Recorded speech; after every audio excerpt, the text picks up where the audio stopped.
Bonjour à tous, bienvenue dans le Morning Echo du vendredi 1er mars 2019. Alors la photo du jour, c'est le Premier ministre Justin Trudeau qui se trouve un petit peu dans la tourmente, qui doit procéder à un remaniement ministériel à 8 mois d'élections législatives importantes pour lui, donc au Canada. En fait, il fait l'objet d'accusations de la part de sa ministre de la Justice concernant des pressions qu'il aurait exercées sur celle-ci. Donc voilà, un petit peu de difficulté pour le Premier ministre Justin Trudeau qui, pour le moment, bien été très apprécié par son électorat, et ça peut remettre en cause un petit peu son avance sur les prochaines élections législatives, donc dans 8 mois. Alors, les marchés financiers hier ont légèrement reculé donc aux États-Unis, même s'ils ont progressé en Europe, et ce matin, ça repart donc sur les marchés asiatiques. Alors, vous voyez que toutefois, le Dow Jones a connu son meilleur démarrage sur 2 mois depuis 1987. C'est assez remarquable pour le souligner.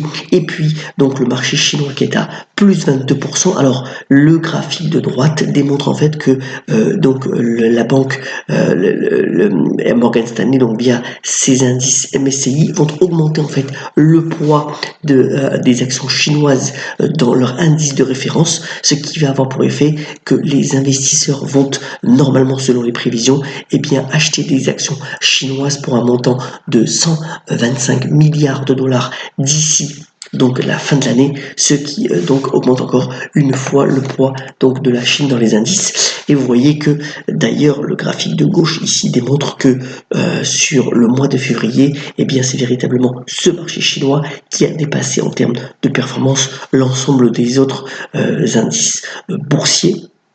Mais que vous voyez, c'est démontré par le graphique de droite cette fois-ci, les actions ont été largement entourées, aussi en Europe, donc avec une reprise donc assez considérable des actions européennes également au cours de ce mois de février, et la tendance pourrait encore continuer quelque temps.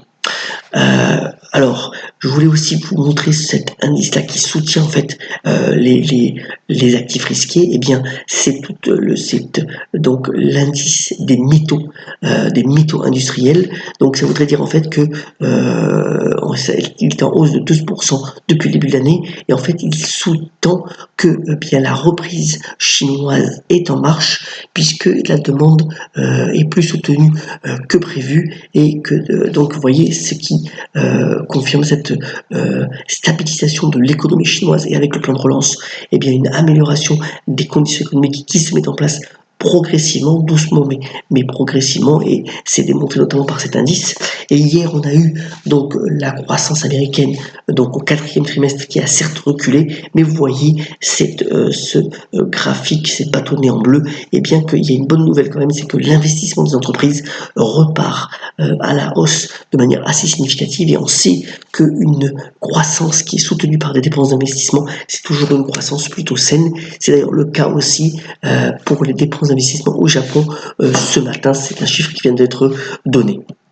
Alors, sur le point de vue de l'épargne, alors c'est la fronde en ce moment, encore une fois sur l'assurance vie au niveau donc des épargnants français, puisque vous voyez que la collecte brute a été de nouveau à la hausse, 140 milliards d'euros donc en 2018, c'est assez considérable. Mais vous voyez que le taux moyen donc de rendement est inférieur à l'inflation, puisque c'est 1,70 contre 1,80, et donc de nombreux épargnants demandent à ce qu'il y ait une concurrence plus exacerbée donc pour l'assurance vie. Alors ça va pas changer grand chose, parce que de toute façon les taux obligataires resteront extrêmement bas, mais ça incite aussi peut-être de plus en plus d'épargnants à utiliser l'assurance vie en mettant aussi une part de leurs actifs soit sur donc les supports actions, soit sur le support de ce qu'on appelle les solutions structurées, avec un risque certes en capital, mais qui permettrait une meilleure revalorisation si bien entendu les marchés d'actions restent plutôt stables ou remontent. Alors, dans les brèves, beaucoup de choses aujourd'hui. D'abord, c'est beaucoup lié à la distribution. Alors, Zalando, hier, l'un des leaders du commerce en ligne pour tout ce qui est mode et chaussures, eh bien, a fait état de perspectives assez intéressantes. L'action a pris plus de 23%. Alors, Zalando veut réaliser plus de 20 milliards d'euros de chiffre d'affaires d'ici 5 ans. Il va miser aussi assez fortement sur les partenariats en devenant véritablement une place de marché. En cela, il se pose en concurrent direct aussi d'Amazon, mais il pense que ses perspectives sont véritablement assez bonnes et qu'il est véritablement bien placé en tant que place de marché pour pouvoir contrer d'autres groupes comme par exemple Azos ou Boohoo. Carrefour aussi qui a publié ses résultats, vous voyez que l'action, elle aussi, elle est quand même encore très basse, elle est à 2,53%. Alors le patron Alexandre Bompard a démontré que finalement il avait réussi à redonner un petit peu de sens à la stratégie du groupe en réduisant et en restructurant un petit peu les différentes activités, dont notamment les hypermarchés en France. Et vous voyez qu'au final, eh bien, le résultat opérationnel a certes baissé de 1,7%, mais enfin il s'est stabilisé, c'est plutôt une bonne nouvelle.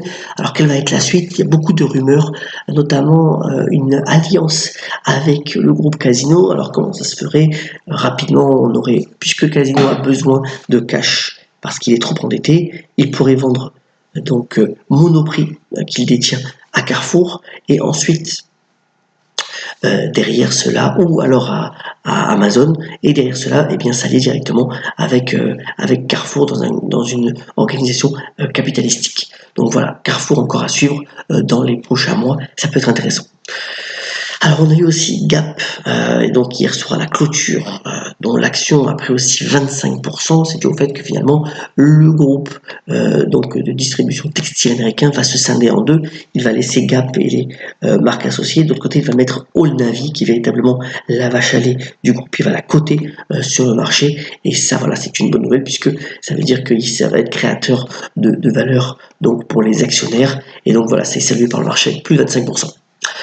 Alors Tesla hier soir a déclaré qu'une mauvaise nouvelle, c'est qu'il ne serait pas encore rentable au début de 2019. En revanche, il va fermer des magasins, il va vendre de plus en plus en ligne, et puis le groupe dirigé par Elon Musk va commercialiser un Model 3 à 35 000 $, donc un prix plus bas pour encore dynamiser les ventes de son véhicule électrique. Alors l'action a perdu 4% après la clôture, mais vous voyez qu'elle se situe dans un range assez identifié entre 280 et 330 $. Alors Facebook hier pour la première fois a donné des chiffres assez intéressants sur une de ses filiales qui selon les dires de la société fonctionne complètement à part de Facebook, c'est en fait Workplace. Workplace, en fait, un réseau social dédié aux entreprises. Alors, il y a aujourd'hui 2 millions d'utilisateurs payants sur cette plateforme. Ça permet donc aux entreprises de pouvoir échanger des documents, de pouvoir communiquer. Il y a notamment, pas mal, 150 entreprises de plus de 10 000 salariés qui utilisent Workplace au quotidien. Et voilà, c'est plutôt une bonne nouvelle puisque c'est encore un segment de croissance pour le groupe Facebook pour les années à venir. Alors, on a eu aussi les chiffres pour finir ce morning coup du streaming aux États-Unis. Vous voyez que le streaming, c'est-à-dire la consommation en ligne de musique, continue de monter. On est passé en gros de 10 millions d'utilisateurs payés en 2015 aux États-Unis à pratiquement 50 millions en 2018. C'est assez considérable et ça soutient des groupes comme Spotify ou comme Universal Music, la filiale du Vivendi. D'ailleurs, ça a été le groupe Vivendi a pris hier 5% en bourse puisque Universal a vraiment d'intérêt d'investisseurs.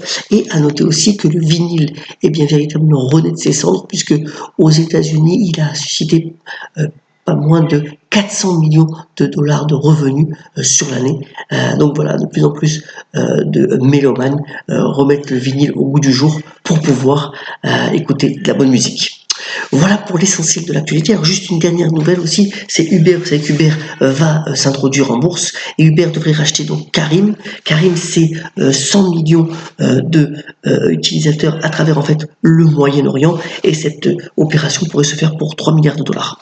Voilà donc pour l'essentiel. Alors on termine sur Money Echo par une citation celle de Jacques Maillot qui a notamment dit: en France, l'argent est un vilain péché, c'est pourquoi de plus en plus de Français vont se confesser en Suisse.